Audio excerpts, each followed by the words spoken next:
कुर्सी बोल रही है। जिस दिन ये वर्दी, ये कुर्सी नहीं होगी, उस दिन तुम। हिंदी सिनेमा को अपनी लेखनी से पहचान दिलाने वाले यह मशहूर लेखक किसी पहचान के मोहताज नहीं है। वहीं इनकी खुद की कहानी किसी फिल्म की स्क्रिप्ट से कम नहीं है।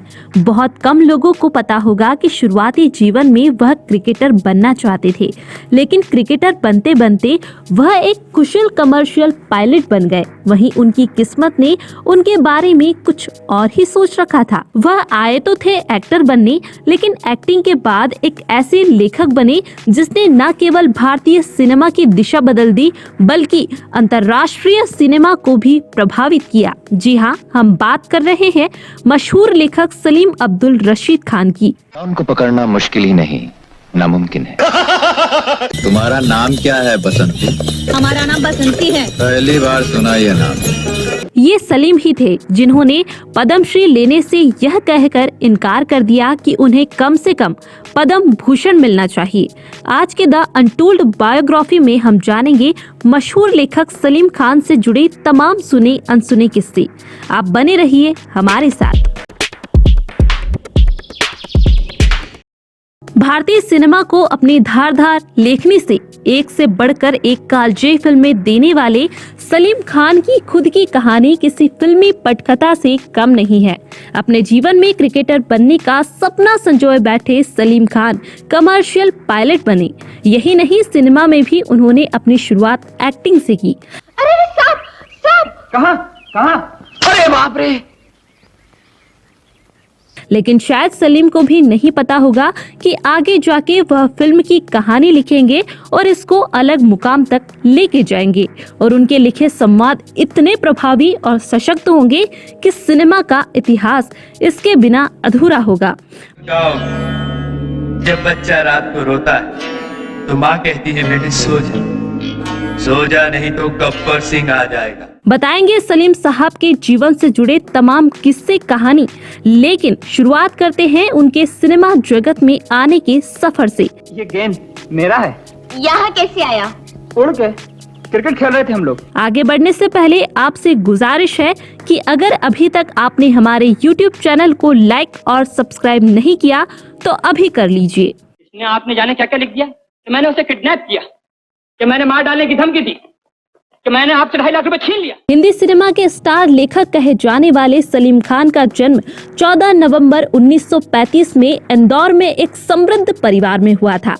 उनके पिता अब्दुल रशीद खान भारतीय इंपीरियल पुलिस सेवा के अधिकारी थे और DIG इंदौर रह चुके थे, जो एक भारतीय के लिए ब्रिटिश सेवा में सर्वोच्च रैंक था।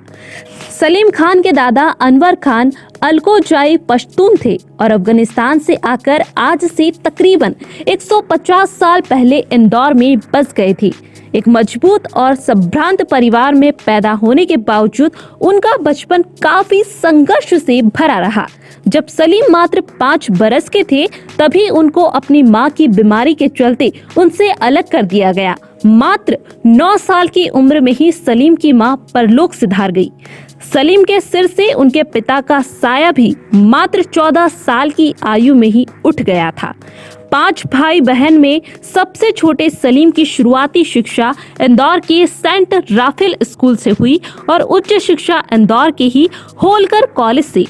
स्कूल में पढ़ने के दौरान ही उनका रुझान क्रिकेट की तरफ बढ़ता चला गया। एक समय ऐसा भी आया जब उन्होंने क्रिकेट को अपना करियर तक बना डाला था। वह क्रिकेटर बनने का सपना देखने लगे थे, लेकिन उनकी किस्मत को कुछ और ही मंजूर था।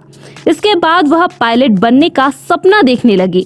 इसके लिए उन्होंने बकायदा कमर्शियल पायलट की ट्रेनिंग भी ली और एक कुशल पायलट भी बने। लेकिन उनकी फिल्मों की कहानी की तरह ही उनकी किस्मत ने पलटी मारी। दरअसल हुआ यूं कि इंदौर में एक शादी समारोह के दौरान सलीम की मुलाकात सिनेमा जगत के मशहूर दिग्गजों से हुई।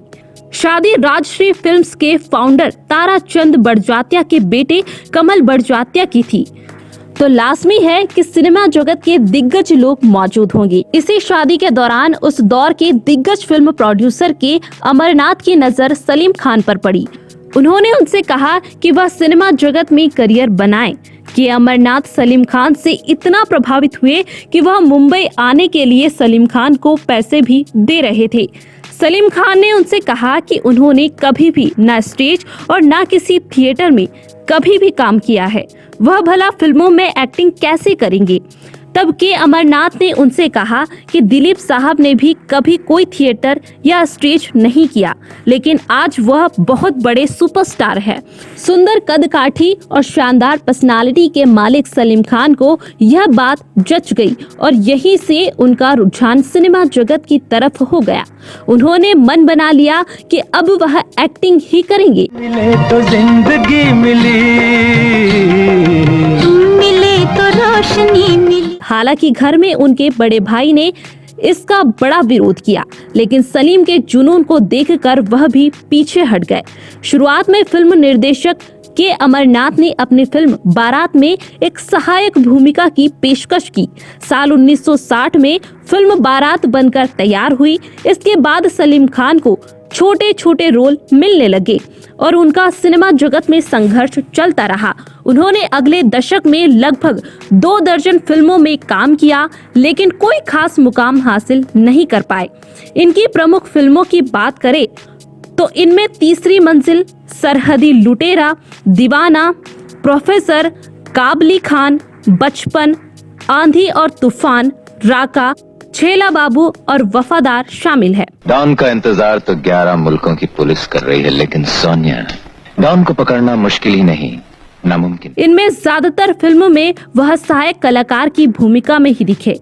अपनी एक्टिंग कैरियर में कुछ खासा सफलता न मिलता देख सलीम का सिनेमा जगत से धीरे धीरे मोह भंग होना शुरू हो गया। सिनेमा जगत में सलीम खान की राह इतनी आसान नहीं थी जितना कि उनका इंदौर से मुंबई आना।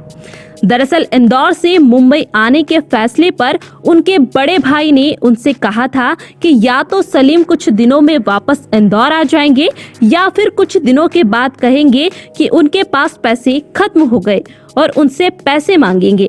सलीम को अपने बड़े भाई की यह बात दिल से लग गई थी और उन्होंने तभी निश्चय किया था कि वह बिना कुछ बने इंदौर वापस नहीं आएंगे। ऐसे में एक तरफ ना वो वापस लौट सकते थे, ना ही किसी और इंडस्ट्री में जा सकते थे, लेकिन फिर उनका रुझान लेखन की तरफ होता चला गया और वो राइटर अबरार अली को असिस्ट करने लगे। चोरों के भी कुछ असूल होते हैं। तुमने ठीक ही सुना है, चोरों के ही तो असूल होते हैं। समय के साथ साथ सलीम राइटिंग में रम गए। साल 1969 में रिलीज हुई फिल्म दो भाई बतौर राइटर उनकी पहली इंडिपेंडेंट फिल्म थी।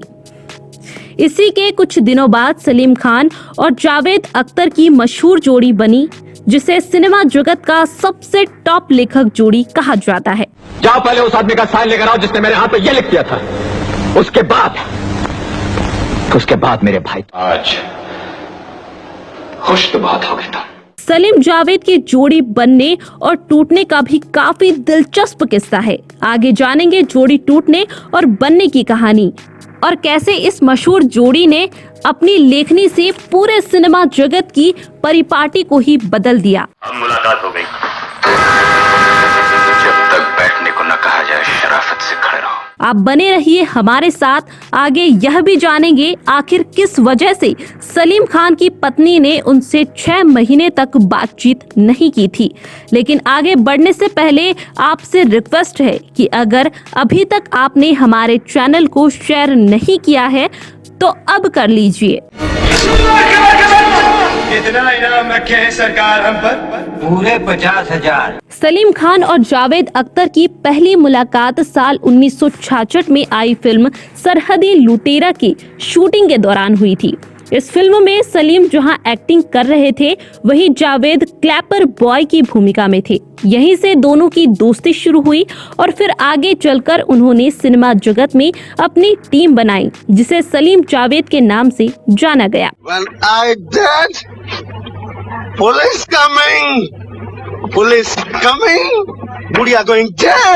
हालांकि यह जोड़ी 12 साल ही चली और कुछ गलतफहमी की वजह से टूट गई। सलीम जावेद की जोड़ी ने सबसे पहले साल 1971 में रिलीज हुई फिल्म अंदाज और अधिकार के लिए कहानी लिखने और विकसित करने का काम किया। 70 के दशक में पटकथा, कहानी और संवाद के लिए एक ही लेखक होने की कोई अवधारणा नहीं थी और न ही लेखकों को शीर्षक में कोई क्रेडिट दिया जाता था। इसी दौर में साउथ की एक फिल्म देवा चेयाल का हिंदी रीमेक हाथी मेरे साथी के नाम से बन रहा था। इस फिल्म के लिए सुपरस्टार राजेश खन्ना को साइन किया गया, लेकिन फिल्म की पटकथा और संवाद काका को पसंद नहीं आ रहे थे। वहीं दूसरी तरफ वह साइनिंग अमाउंट ले चुके थे।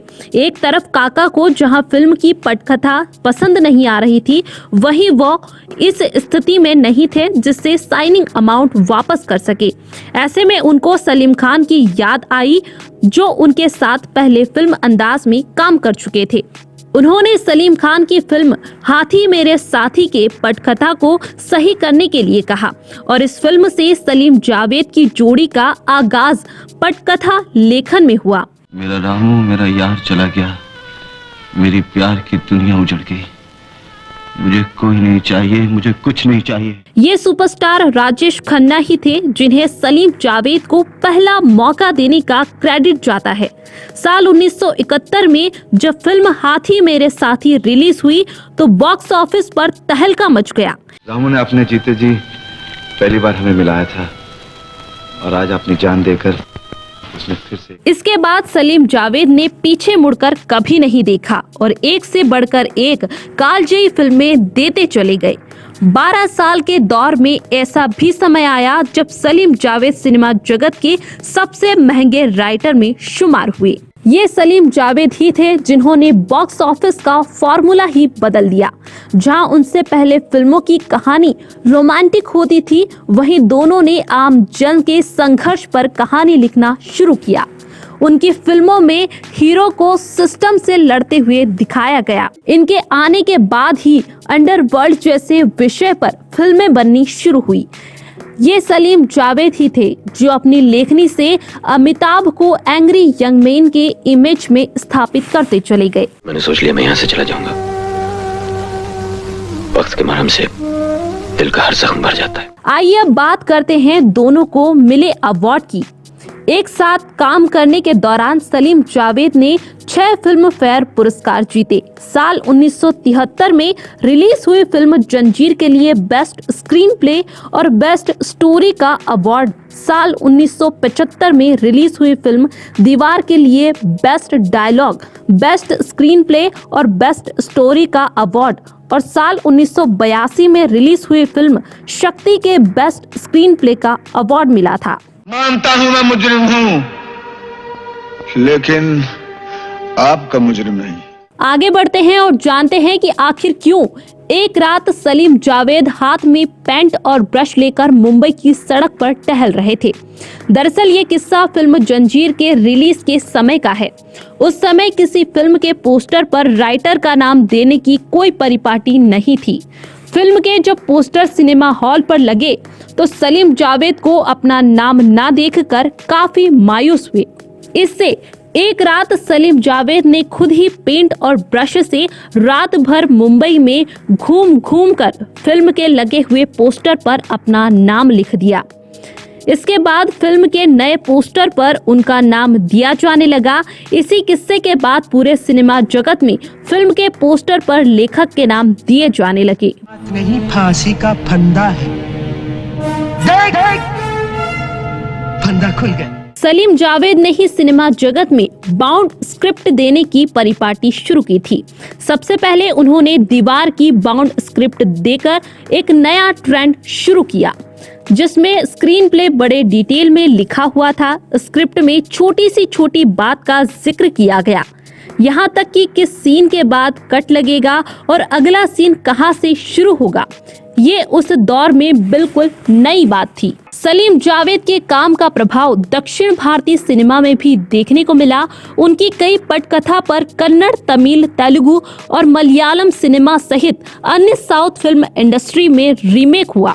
आपको बता दें कि बॉलीवुड निर्देशक और निर्माता उत्तरी भारत में अपनी फिल्मों के अधिकार रखते थे, लेकिन साउथ की फिल्मों के अधिकार सलीम जावेद को दे दिए थे। उनका प्रभाव अंतर्राष्ट्रीय सिनेमा में भी देखने को मिला और कई देशों में उनके फिल्म के रीमेक बने। सलीम जावेद ने मिलकर साल 1971 से 1982 के दौरान कुल 24 फिल्मों में एक साथ काम किया, जिसमें हिंदी सिनेमा की 22 और कन्नड़ की 2 फिल्में थीं। इन फिल्मों के नाम है अंदाज, अधिकार, हाथी मेरे साथी, सीता और गीता, यादों की बारात, जंजीर, मजबूर, हाथ की सफाई, दीवार, शोले, आखिरी दाव, ईमान धर्म, चाचा भतीजा, त्रिशूल, डॉन, काला पत्थर, दोस्ताना, शान, क्रांति और शक्ति। उनकी 2 कन्नड़ फिल्म थी। साल 1976 में रिलीज हुई राजा नन्ना राजा और प्रेमदा कनिके, जमाना और मिस्टर इंडिया। ये 2 फिल्में ऐसी रही जो जोड़ी टूटने के बाद रिलीज हुई थी। जोड़ी टूटने के बाद सलीम खान फिल्मों में कम सक्रिय होते चले गए। हालांकि उन्होंने इसके बाद काफी फिल्मों की स्क्रिप्ट लिखी, जिसमें 1985 में रिलीज हुई फिल्म नाम, अकेला, पत्थर के फूल, औजार, कब्जा, जुर्म, तूफान, प्यार किया तो डरना क्या प्रमुख है। उन्होंने निर्माता के तौर पर भी कुछ फिल्मों का निर्माण किया, जिसमें साल 1993 में रिलीज हुई इंसानियत के देवता और साल 1979 में रिलीज हुई आखिरी गुलाम प्रमुख है। अब आगे बढ़ते हैं और जानते हैं सलीम खान के निजी जीवन के बारे में। सलीम साहब का निजी जीवन भी कम फिल्मी नहीं था। उन्होंने 2 शादियां की थी और दोनों ही लव मैरिज। साल 1964 में 18 नवंबर को उनका पहला विवाह सुशीला चरक के साथ हुआ था, जिन्होंने शादी के बाद इस्लाम धर्म अपना लिया और वे सुशीला से सलमा बन गई। इस शादी से उनके 4 बच्चे हुए, जिनके नाम है अलवीरा, अरबाज, सलमान और सोहेल। सलमान सबसे बड़े हैं और मशहूर अभिनेता है। अभी सलीम की शादी को ज्यादा समय नहीं हुआ था कि उन्हें दोबारा प्रेम हो गया। उनकी मुलाकात पुर्तगाली एंग्लो इंडियन महिला और सिनेमा जगत की प्रसिद्ध डांसर और अभिनेत्री हेलन एन रिचर्डसन यानी हेलन से हुई। धीरे धीरे सलीम हेलन को पसंद करने लगे, लेकिन दोनों के रिश्ते को कोई कबूल करने को तैयार नहीं था। सलीम की पत्नी सलमा और उनके बच्चे भी इस रिश्ते के खिलाफ थे। इन सब की नाराजगी के बावजूद साल 1981 में सलीम ने हेलन से दूसरी शादी कर ली। इस शादी को लेकर उनके घर में उनका कड़ा विरोध हुआ था, यहाँ तक कि उनके बच्चों तक ने उनसे बात करना बंद कर दिया। हालांकि बाद में समय बीतने के साथ सब नॉर्मल होना शुरू हुआ और दोनों सलमा और हेलन एक ही घर में रहने लगे। सलीम खान और हेलन की कोई संतान नहीं हुई। बाद में दोनों ने एक बच्ची को गोद लिया, जिसका नाम अर्पिता खान है। अब बात करते हैं सलीम खान और अबरार अलवी की। सलीम खान की बात हो और उनके बॉस अबरार अलवी की बात ना हो, ऐसा कैसे हो सकता है? ये अबरार अलवी ही थे जिन्होंने सलीम को सिनेमा लेखन के तौर तरीकों से परिचित कराया। शुरुआती दौर में सलीम उनके असिस्टेंट थे। सलीम ने जब लेखन शुरू किया था, उस समय लेखकों को बहुत ज्यादा सम्मान नहीं मिलता था और ना ही बहुत पैसा। एक दिन सलीम ने अबरार अलवी से कहा था, एक दिन ऐसा आएगा कि जब राइटर को एक्टर के बराबर ही पैसा मिलेगा।